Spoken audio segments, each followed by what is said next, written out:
ఏపీలో కూటమికి ఘన విజయాన్ని అందించిన ప్రజలకు జమ్మలమడుగు బీజేపీ ఎమ్మెల్యే ఆదినారాయణ రెడ్డి ధన్యవాదాలు తెలిపారు. రాష్ట్రానికి మంచి జరిగే అవకాశం వచ్చిందన్నారు. కూటమి ఆధ్వర్యంలో ప్రజల సొంత ఇంటి కలను సాకారం చేస్తామన్నారు. జగన్మోహన్ రెడ్డిని 151 నుంచి 11కు సరిపెట్టారన్నారు. రాష్ట్రంలో అన్ని వ్యవస్థలను దుర్వినియోగం చేశాడన్నారు. వివేక హత్య కేసులో కీలక ముద్దాయిగా ఉన్న అవినాష్ రెడ్డిపై చర్యలు ఉంటాయంటున్న బీజేపీ ఎమ్మెల్యే ఆదినారాయణ రెడ్డితో మా ప్రతినిధి Santosh face to face. Jammalamadugu నుంచి ఎమ్మెల్యే అభ్యర్థిగా ఆదినారాయణ రెడ్డి గెలుపొందడం జరిగింది. అయితే ప్రస్తుతం మనతో ఉన్నారు, వారితో మాట్లాడదాం. సార్, రాష్ట్రంలో ఎన్డీఏ కూటమి విజయం సాధించడం జరిగింది, అందులో మీరున్నారు. ప్రస్తుతం ఆ గెలుపుని ఏ విధంగా చూస్తారు? అసలు కూటమి యొక్క బలం ముఖ్యంగా మోడీ గారి యొక్క సపోర్ట్, ప్రజలకు, ఓటర్లకు, అధికారులకు అందరికీ నమ్మకం కలిగింది. బాధ్యతగా ఓటేసినారు, దరిద్రుని దూరం పంపించినారు. సార్, ముఖ్యంగా అధికారంలోకి వచ్చారు. ఏదైతే మీరు ఎప్పుడూ లేవనెత్తే అంశం ఏదైతే వివేక హత్య కేసు, దాన్ని ఇప్పుడు మీరు అసెంబ్లీలో ఏ విధంగా మీ యొక్క గళాన్ని వినియోగించబోతున్నారు? అదే అడుగుతాం. ఏమంటివి అసలు కోడికత్తి కేసు పైన ఏమంటివి, వివేకానందుడి కేసు ఏమంటివి, ఇప్పుడు చెప్పించు అధ్యక్షాన్ని. అధ్యక్షుని అడుగుతాం. అధ్యక్షుడు అడిగితే దానికి కొంచెం చెప్పమంటే సమాధానం లేదు కాబట్టి పారిపోతాడు. సార్, వైసీపీ 151 సీట్ల నుంచి ఒక్కసారిగా 11 సీట్లకి, అంటే 151లో మధ్యలో ఒక 5 మాత్రం లేదు, అటొకటి ఇటొకటి మాత్రమే ఉంది. అంటే పడిపోవడానికి గల కారణాలు ఏమై? అసలు 111 అంటున్నారు, 15 అయితే వచ్చాయి కదా, 151 కదా, 11 + 4 15 మిగిలినాయి. ఆ ఒకటి పోయింది. 11 ఎమ్మెల్యేలు, ఒక 4 ఎంపీలు ఇచ్చుకోండి 15. అది వాళ్ళు సంఖ్యాబలం సరిపోయింది.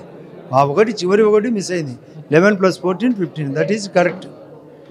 సార్, ముఖ్యంగా బీజేపీకి క్యూ కడుతున్నారు వైసీపీ నేతలందరూ కూడా. ఎవరైతే గెలిచారో 10 మంది, అదైతే 11లో జగన్మోహన్ రెడ్డి తీసేస్తే 10 మంది కూడా క్యూ కడతా ఉన్నారు. వారు వస్తే మాత్రం మీరు యాక్సెప్ట్ చేస్తారు? అది ఆ ప్రశ్న ప్రస్తుతానికి ఉత్పన్నం కాదు. పార్టీ మూసి మా దగ్గరికి వస్తే తప్ప మా వాళ్ళంత సులభంగా ఒప్పుకోరు. అతను మూసుకుండే పరిస్థితి వస్తుంది, అప్పుడు ఆలోచన చేస్తారు. ఇది పార్టీ ఢిల్లీ పెద్దల ఆలోచన. జమ్మలమడుగులో అభివృద్ధి అంటే మీరు ఏ విధంగా ముందుకు తీసుకెళ్ళబోతా ఉన్నారు? ఏమేమి కార్యక్రమాలు చేపడబోతారు? అసలు నా పేరే ఆది అంటే అభివృద్ధి అని మా వాళ్ళ స్లోగాను. నేను గతంలో 3 సార్లు ఎమ్మెల్యేగా ఉన్నప్పుడు చేసిన అభివృద్ధి మీరు కావాలంటే వ్యక్తిగతంగా వచ్చి చూడొచ్చు. ప్రతి ఒక్కరికి హౌసింగ్లో ఫస్ట్, రేషన్ కార్డులో first, pension ఇప్పించడంలో first, current సబ్స్టేషన్లో first, CM relief fund ఇప్పించడంలో first, medical క్యాంపులో ఫస్ట్. అది కాకుండా తాగునీళ్ళు జలజీవన్ మిషన్ రాకముందే నేను స్వజల్దార స్కీము ఇప్పించి సిపిడబ్ల్యూ స్కీమ్ ఇప్పించగలిగిన. ఏది కూడా మౌలిక వస్తువులు ఇంట్లో నేను గ్యాస్ ఉండాలి అందరికీ ఇప్పించిన. నేను మా ట్రస్ట్ కింద కుట్టు మిషన్లు పెట్టించిన, సిమెంట్ రోడ్లు వేయించిన, ప్లస్ దాదాపు అన్ని రోడ్లు క్లియరెన్స్ చేయించిన, కొండలకు కూడా రోడ్లు వేయించిన. కాబట్టి అటువంటి కంటే కూడా నాకుండే అనుభవము, ఇప్పుడుండే ప్రభుత్వ సహకారము, అందులో కేంద్ర సహకారం ఉంటే మరింత స్పీడు పనిచేసి రాష్ట్రమంతా దేశమంతా జమ్మలమడుగు కంటే ఏంది అభివృద్ధి చూపించే ముందుగా నేను పనిచేస్తాను.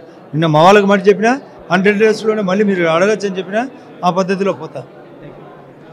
ఇది ఏదైతే ముఖ్యంగా రాష్ట్రంలో ఎన్డీఏ కూటమి విజయోత్సవాల్లో అయితే కనుక ఇక బీజేపీ నాయకులందరూ కూడా సంబరాలు చేసుకున్న పరిస్థితులు కూడా కనబడతా ఉన్నాయి. ఏదేమైనప్పటికీ చూసుకున్నట్లయితే కనుక రాష్ట్రాన్ని అభివృద్ధి చేయాలంటే కూడా ఇక డబుల్ ఇంజిన్ సర్కార్ అవసరం అంటూ కూడా ప్రజలు తమ యొక్క తీర్పును వెల్లడించారు అంటూ కూడా ఆదినారాయణ రెడ్డి తెలియజేస్తూ ఉన్నారు.